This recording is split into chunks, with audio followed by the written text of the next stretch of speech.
నమీబియాలో ఒక రైతు కనుగొన్న హోబా ఉల్కా ప్రకృతి యొక్క అసాధారణ అద్భుతం. దాదాపు 60 టన్నుల బరువున్న ఇది భూమిపై తేలడం అనేది ఒక అద్భుతంగా చెప్పవచ్చు.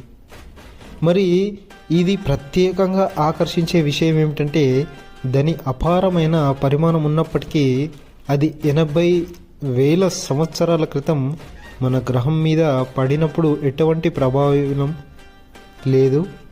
తర్వాత పురాతన చరిత్రలో ఒక ప్రత్యేకమైన సంగ్రహణ లోకం అందిస్తూ శాస్త్రవేత్తలు మరియు సందర్శకులను ఆకర్షించే విధంగా అయితే ఉంది. నమీబియాలో దాని రహస్యమైన ఉనికి అధ్యయనం మరియు ఆశ్చర్యపరిచే సందేశాలను అయితే మిగిలిపోవడం అయితే జరిగింది. ఎందుకంటే పరిశోధకులు ఈ భారీ భూలోకేతరను సందర్శకులు రహస్యాలను విప్పుటకు ప్రయత్నించడం అది